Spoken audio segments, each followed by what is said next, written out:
ሰላም በተለያየ የዓለም ክፍል የምትገኙ የኢትዮጵያውያን ኤርትራውያን ወገኖች አማርኛንም የምትናገሩ መጽሐፍ ቅዱስን መተከታተሉ እንዲሁም በአጋጣሚም ይሁን በተለያየ ሁኔታ ይህንን ቪዲዮ ለምታዳምጡ ለምትመለከቱ ሁሉ በጌታችንና በመድኃኒታችን በኢየሱስ ክርስቶስ ስም የከበረ ሰላምታ አቀርብላችኋለሁ። ዛሬ ስለ ኢትዮጵያውያን ነቢያቶችና ስለ ኢትዮጵያ ሕዝብ ስለ ጠንቋይ ፈላጊው የኢትዮጵያ ሕዝብ የምናገረው ነገር አለኝ። ይህ ሕዝብ ከጥንት ጀምሮ ጠንቋይ ፈላጊ ነው። የጥንቆላ አምላኪ፣ በጥንቆላ የክርስቲያን ምድር እየተባለ ጥንቆላን በየአድባራቱ በየቦታው ነው ሲሸነሽ ነው የኖረ። ከዛም በኋላ ደግሞ ወንጌላውያን መጡለት፣ ወንጌልን የሚናገሩ እነሱም ደግሞ ወንጌላውያንን አፈሩ። ስለዚህ ስለ አንዱ ነቢይ አነሳና ከዛ በኋላ የምለውን ነገር ይኖረኛል። ስለ እስራኤል ዳንሳ እንመልከት፣ እናድምጥ። ከጥቂት ቀናት በፊት የተናገረውን እናድምጣለን። እንመልከት። ትላንትና ከዚህ ከወጣው በኋላ ወደ ቤት ገብቼ እንደ ልማድ ይሄ አንዳንዴ ገስታውስ የሚገባው ነገር ራሱ እንደ ልማድ ወጣና ወደ ቤት ገብቼ እየጸለይኩ ነበር። እየጸለይኩ የጌታ መንፈስ ምንድነው ያሳየኝ? እንደዚህ ማለት ነው ቫይረሱን በእጄ ሲያስቀምጥ አየሁ።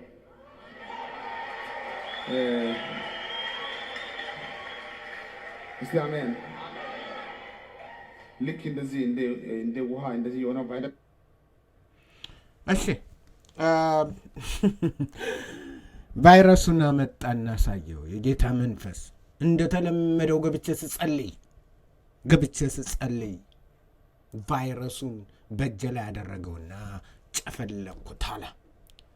ጨፈለቁት። የኢትዮጵያ ነቢይ እስራኤል ደንሳ አሁን ደግሞ እንሰማቸዋለን። ከጥቂት ጊዜ በኋላ በኋላ የደረሰባቸውን በደል ይናገራሉ፣ ማንነታቸውንም ይዘረዝራሉ። እናድምጥ። ስንገባ ግን ማለት ነው ቤታችን ዙሪያ ሁሉ ጊዜ ማለት ነው ከቸርች ጀምሮ እስከ ቤት ድረስ ማለት ነው ዙሪያ ሁሉ ፖሊስ ይሆናል።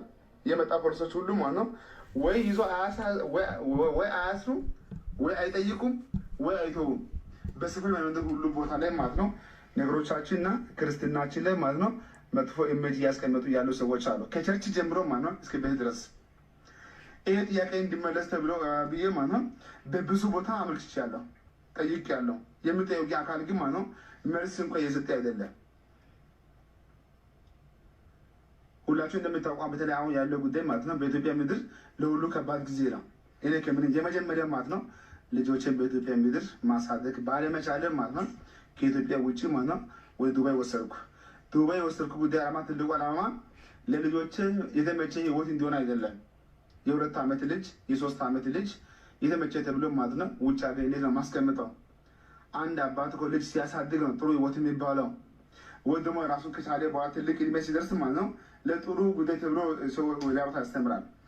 አሁን 2 ዓመት ልጆችን ጭምር ነው ማሳደግ ያልቻልኩም ማለት ነው ከተነሳው ከዱላ የተነሳው ጉዳይ ሁሉ ጫና ማለት ነው። ይሄ ጫና ግን ማለት ነው ከግለሰብ ጀምሮ ማለት ነው እስከ ፌደራል ድረስ ነው። ይሄን ጉዳይ መንግስት ይወቀው አይወቀው እኔ አላውቅም። ብቻ ትልቁ ነገር ማለት ነው አሁንም ማለት ነው ይድረስ ብዬ ነው የማወራው ለኢትዮጵያ ጠቅላይ ሚኒስትር ለፕራይም ሚኒስትር ዶክተር አብይ ድረስ። ምክንያቱም ጉዳይ በየጊዜው እየከበደ መጥቷል። ከግለሰብ አልፎ ማለት ነው አገር ደረጃ ነው የተጎዳ ያለው ማለት ነው። ብዙ ነገር አለ፣ ማየት መስማት ትችላላችሁ። ልጆች ከሀገር እንዳልወጣ ታግጃለሁ፣ ገንዘቤ ሁሉ ተይዞብኛል፣ ልጆች በዚህ ተሰደው እዛ ወጭ ኖረዋል፣ እኔ የሰደድኳቸው ለእንትን ነው። ወገኖቼ ቀደም ጀምሮ ስንናገር ኑረናል። አሁን ዘመኑ እየመጣ ነው። እነዚህ ሐሰተኛ ነቢያቶችና ጠንቋዮችና አስጠንቋዮቻቸው የሚቀጡበት ሰዓት እየመጣ ነው። ጠንቋዮች ከአስጠንቋዮች ጋር ይቀጣሉ። አዎ እኔ ለማገልገል በጣም እንትን ያለኝና የተውኩት ከኢትዮጵያውያን አብያተ ክርስቲያናት ጋር ጎን በመቆም ይህ እስራኤል ደንሳ ሐሰተኛ ነው በማለቴ ደረቅነህ፣ ውሸታምነህ፣ ሌባነህ፣ አጭበርባሪነህ ብዙ ነገር የዛን ቪዲዮ እንኳን ሪሞቭ አድርጌዋለሁ። እናንት ኢትዮጵያውያን ጠንቋዮችና አስጠንቋዮች ተመለሱ ላችኋለሁ። በጌታ በኢየሱስ ክርስቶስ ስም የምትነግዱ እናንት ሌቦች፣ አጭበርባሪዎች ተመለሱ። የእግዚአብሔር እሳት በእናንተ ላይ ይመጣ ዘንድ አለውና ይህንን ህዝብ ወደ ጥልቅ ይዛችሁ ወደ ዘላለም እሳት ይዛችሁ የምትነግዱ የጥፋት ልጆች እንዲሁም ሌሎች ነቢያት ነን የምትሉ ሁሉ ንስሐ እንድትገቡ እጠራለሁ። በጌታ በኢየሱስ ስም ጥሬን አቀርባለሁ። በተለይም ደግሞ ለነሱ የምታንጨበጭቡ አንጨብጫቢዎች ከጥንትም በኦርቶዶክስ ያላችሁ ጠንቋይ አሳዳጆች የጠንቋይ ልጆች ናችሁ። ዛሬም በጥንቆላ ነው ወደ እነሱ የመጣችሁ። ጠንቋይ ስለምትፈልጉ ሌላ መልኩን የለወጠ በዚህኛው መንገድ በአደባባይ ላይ የወጣ የተደበቀ በኦርቶዶክስ እንኳን ይደበቃል። ተደብቆ ነው የሚጠነቁለው። በዚህ ግን አይኑን ያወጣ ነቢያት፣ እኔ ነቢይ፣ እኔ ሐዋርያ፣ እኔ እንደዚህ ጌታ ኢየሱስ ክርስቶስ ይፈርድባችሁ ዘንድ አለ። እናንት ጠንቋዮችና አስጠንቋዮች ተመለሱ እላችኋለሁ። በጥንቆላ ህዝቡን ወደ ሲኦል የምትወስዱ ተመለሱ እላችኋለሁ። በናይጄሪያ ውሃ የጀመራችሁት፣ በናይጄሪያ ጠበል የጀመራችሁት እናንት ተመለሱ ዛሬ እላችኋለሁ። ጌታ ኢየሱስ ክርስቶስ ይናገራል። ይበቃል። ምንም የቃል ዕውቀት የሌላችሁ የእግዚአብሔርን ቃል እያነሳችሁ እንደፈለጋችሁ የምታብጠለጥሉ ተመለሱ። አገልጋዮች ሆይ ተመለሱ። አገልጋይ ነን የምትሉ ሌቦች፣ አጭበርባሪዎች ሆይ ተመለሱ። እግዚአብሔር ይቀጣችሁ ዘንድ አለ። በቃሉ ቁልጭ ብሎ የተጻፈ የተቀመጠ ነው። እግዚአብሔር ስሙ የተባረከ ይሁን። የእስራኤል ቅዱስ እግዚአብሔር የጠንቋዮች አምላክ አይደለም፣ ቀጭ እንጂ። ጠንቋዮችን የሚቀጣበት ዘመን ቀን ይመጣል፣ አሁንም ነው።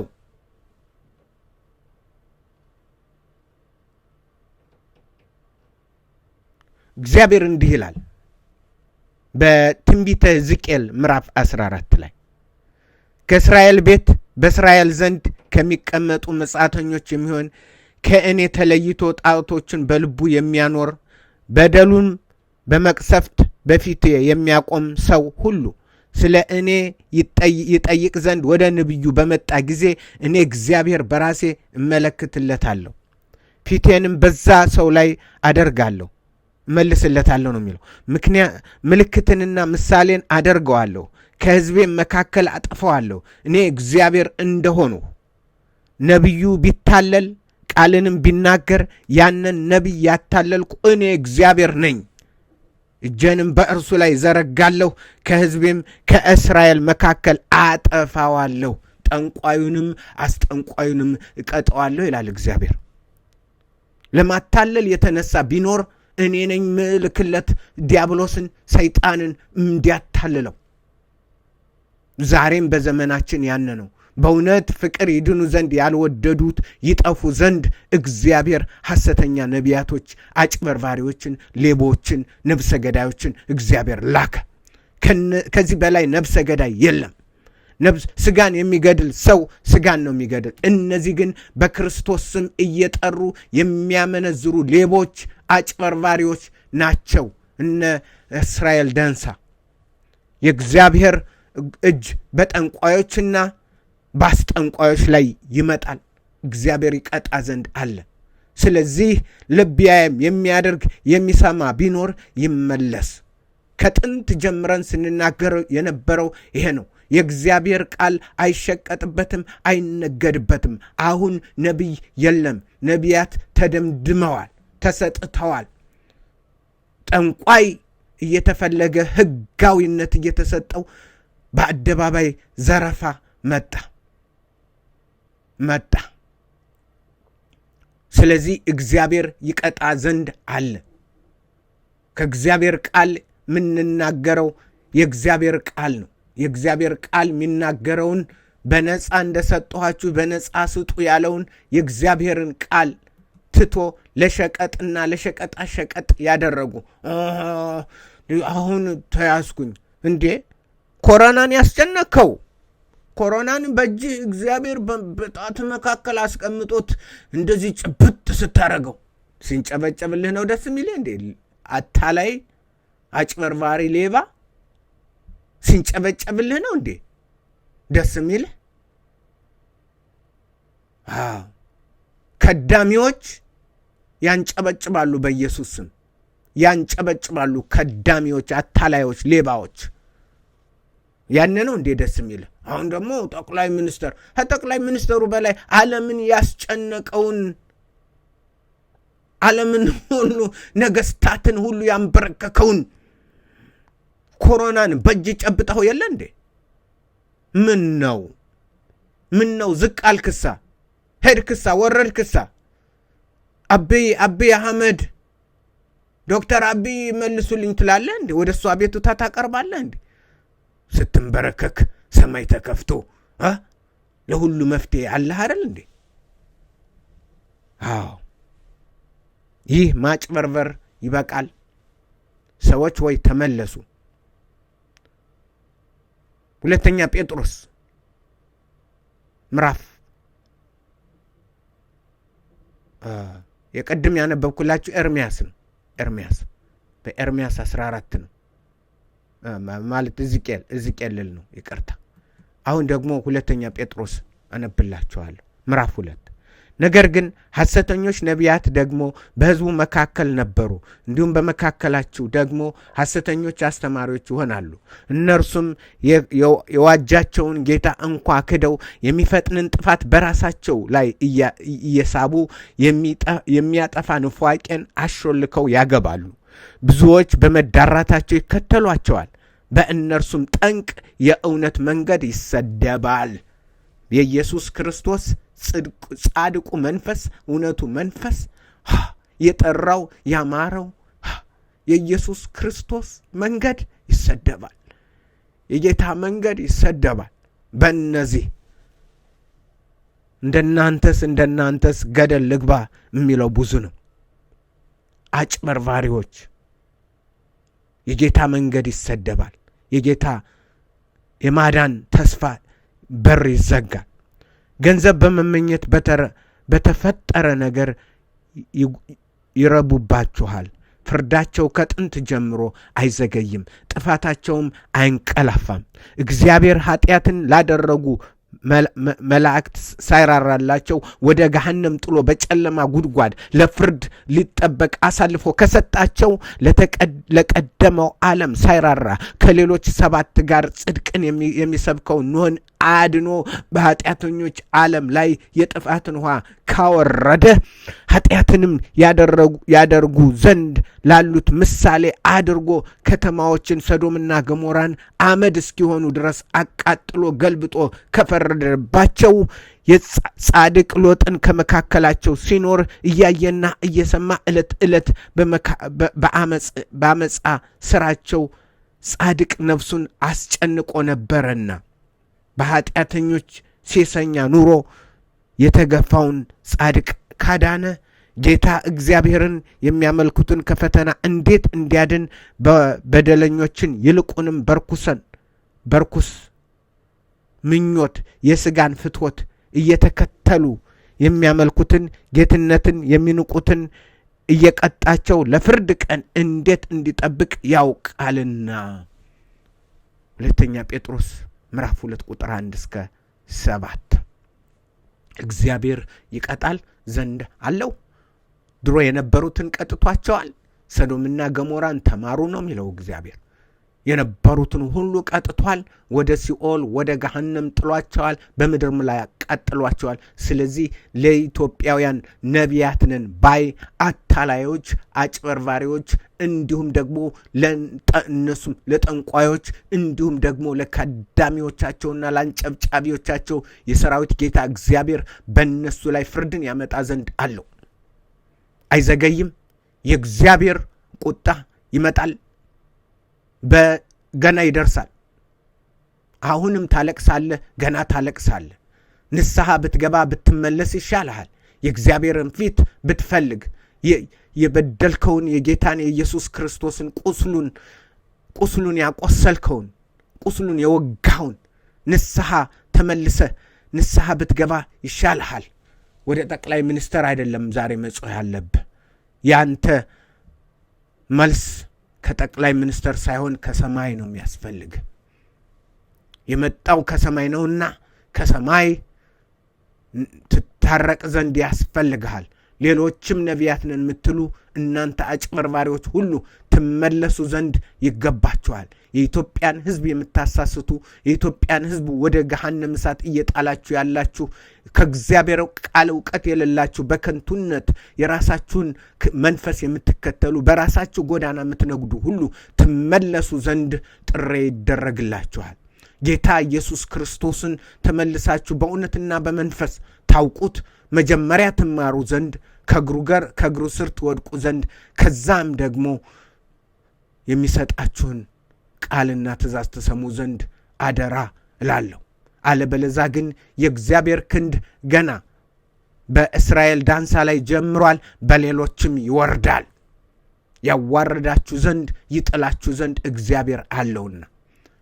ስለዚህ አዋቂ የሆነ ሰው ፈጥኖ ንስሐ ግቡ። ፈጥናችሁ ንስሐ ግቡ። ጠንቋዮች ሆይ ንስሐ ግቡ። ከዳሚዎቻቸው ሆይ ንስሐ ግቡ። የቤተ ክርስቲያን መሪዎች ለኢትዮጵያ የነቢያት ማህበር ትምህርት ቤት የከፈታችሁ እናንተ ታላላቅ ነን የምትሉ የቤተ ክርስቲያን መሪዎች፣ አላስተዋዮች፣ የከንቱ መንፈስ የምትከተሉ እናንተም ንስሐ ትገቡ ዘንድ ያስፈልጋችኋል። ኢየሱስ ክርስቶስ ጌታ ነው። ትናንትናም ዛሬም ነገም ለዘላለም ኢየሱስ ክርስቶስ ጌታ ነው። አይለወጥም፣ አይሻርም። ኃይለኛ የሚባላም እሳት ነው። ጠላቶቹን ያርድ ዘንድ ይመጣል፣ ይቀጣ ዘንድ ይመጣል፣ ልጆቹን ይታደግና ያድን ዘንድ ይመጣል። ስለዚህ ከልጆቹ ጋር የምትሆኑ ሁሉ የተባረካችሁ ትሆኑ ዘንድ ነግራችኋለሁ። እምቢ ብትሉ ግን ሰይፉ ይበላችኋል። የእግዚአብሔር ሰይፍ ይበላል። የተሳለ የተሰነገለ ሰይፍ ያብረቀርቅ ዘንድ ተስሏል፣ ይገድል ዘንድ ይቆርጥ ዘንድ ተሰንግሏል። የእግዚአብሔር ቃል የሚናገረው ይሄ ነው። ስለዚህ በሐሰተኛ ነቢያቶች ወይም ደግሞ በዘመኑ አጠራር ጠንቋዮች ላይ የእግዚአብሔር ክንድ ይገለጣል፣ ይመጣል። እናንት እግዚአብሔርን የምትሰሙ ግን እግዚአብሔርን ስሙ። እናንተ እግዚአብሔርን የምትሰሙ እናንተ እግዚአብሔርን ስሙ። ከቃሉ አንብቡ፣ በመንፈስ ቃትቱ፣ የእግዚአብሔርን ፊት ፈልጉ፣ ትድናላችሁ። እንድናለን። ጌታ ኢየሱስ ያድነናል። ምክንያቱም አባታችን ተስፋችን እርሱ ነውና። ስለዚህ ጥሪ ይሄ ነው። ይህንን ሜሴጅ ሸር ማድረግ የምትፈልጉ ሸር አድርጉት። የፈለጋችሁትን ማለት ትችላላችሁ። አይ ዱ ኖት ኬር። የፈለጋችሁትን ብትሉኝ፣ የፈለጋችሁትን በሉኝ። ኢየሱስ ጌታ ነው። ጠንቋዮች ግን ጌቶች አይደሉም። ጠንቋዮች ይፈረድባቸዋል። አስጠንቋዮች ይፈረድባቸዋል። ከዳሚዎች ይፈረድባቸዋል። ኢየሱስ የዘላለም ንጉሥ ነው። ስለ አደመጣችሁኝ፣ ስለ ተከታተላችሁኝ ጌታ ኢየሱስ ይባርካችሁ።